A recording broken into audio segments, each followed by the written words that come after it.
What is up, YouTubers? Welcome to the video, and in this video I'm gonna do a roundup of the parts I'll be using on my cinematic freestyle high-speed 7-inch quadcopter. I've already done a review of this frame, the Banggood frame from Caddx Machineworks. Again, in this video I'm gonna show you, well, these parts you see here, but I'm also gonna tell you why I chose the parts I've chosen. Should be interesting. To me this is a very exciting project. It's a big quadcopter, it'll be fast and it'll be able to shoot nice video. Again, very exciting, to me at least. Yeah. And yeah, so let's get into it. Parts for the 7-inch cinematic quadcopter. Here we go.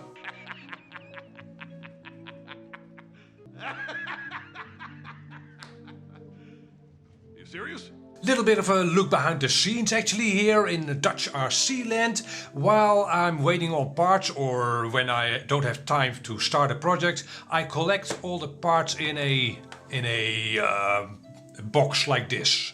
What is this called? A plastic container. And yeah, I got a couple of these containers, so usually I have 1 or 2 projects going on. So here you see all the parts for this 7-inch build. You see some motors, flight stack over here, Vista, propellers, antenna. And before I started this project, the frame was in this box as well. Okay, not that interesting, but a little bit of a look behind the scenes. And there you go, the first part of this project, I guess. Usually I start with a frame. Usually I guess you start with objectives, and in this case I want to have a fast-paced video copter. And yeah, a cinematic quadcopter that can fly fast. Can fly fast in a smooth manner.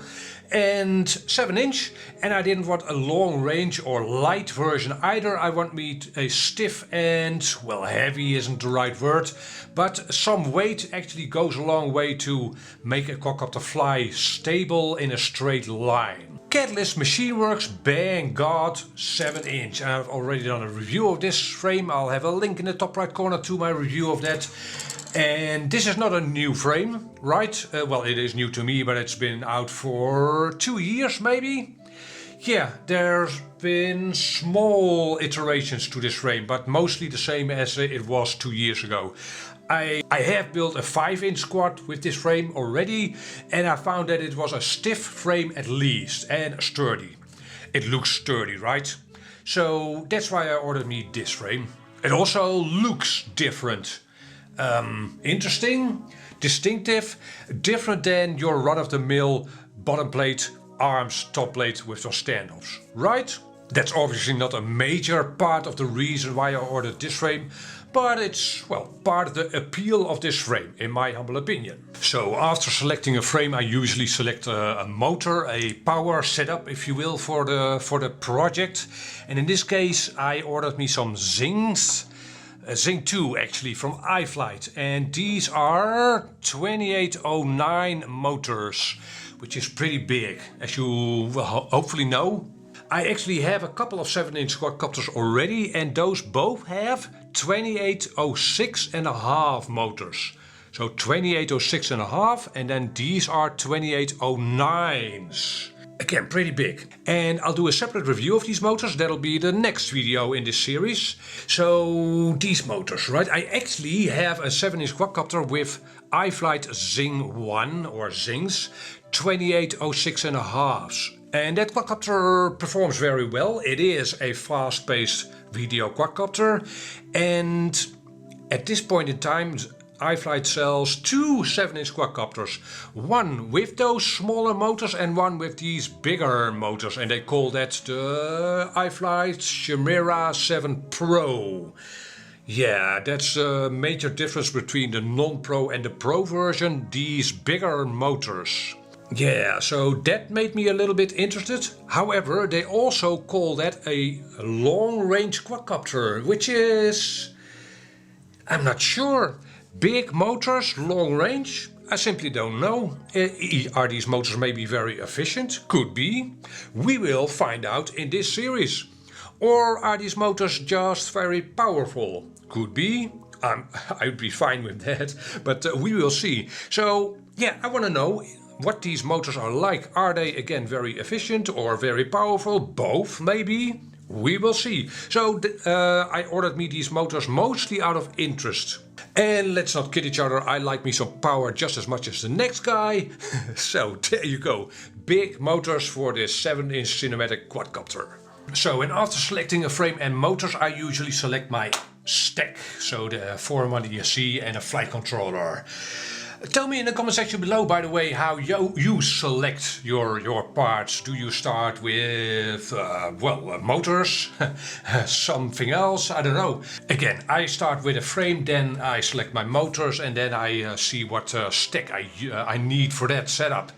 So in this case, Rush. I already have two 5-inch freestyle quadcopters with Rush stacks, and perfect basically. And I've done a review of their stacks, and this is obviously a new one. This is a 60 amp 4-in-1 ESC, 128K kilohertz, and this is an F722 flight controller. Or is it the other way around? Yeah, it's the other way around. Sorry. Yeah, an F722 flight controller, and this is a digital variant. Can I show you what that means? Let's see. There's not a whole lot of difference between the digital and non-digital actually.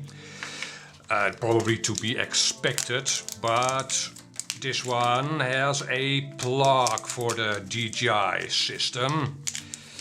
You know the plug, and this one over here. So yeah, your standard DJI plug.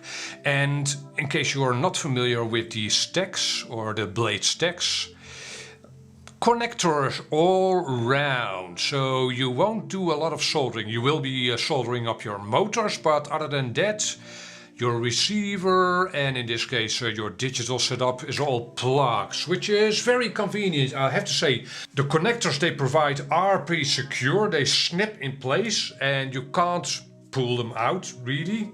You'll have to press a tab to be able to pull them out. So usually I do prefer soldering up things, but these again, they work. If you have to solder things up, you can. There's also solder points at the bottom of the flight controller. I will be doing a separate video on this stack as well. So more on the stack in a future video. Then to power the setup, I use the CNHL 1800 mAh Ministar 6S 120C.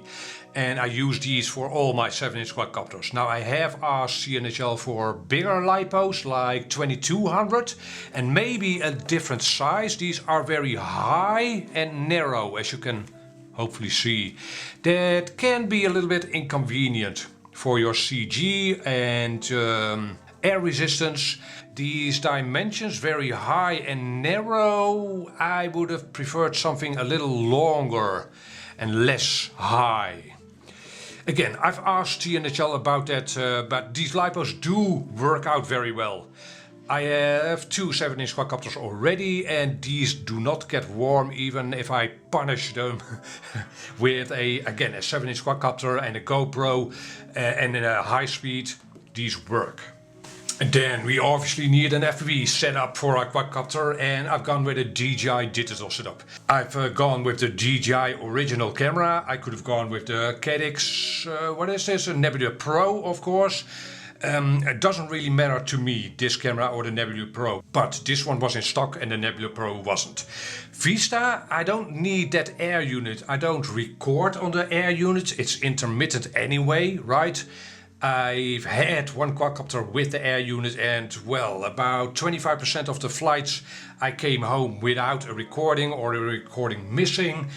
And so I don't need the extra weight, and it looks stupid in your again, I don't need anything else in a Vista. This works for me. I don't do long range, even though I'm not sure if the range is any different anyway. Okay, I have, however, to improve things a little bit, gone with the longer antenna.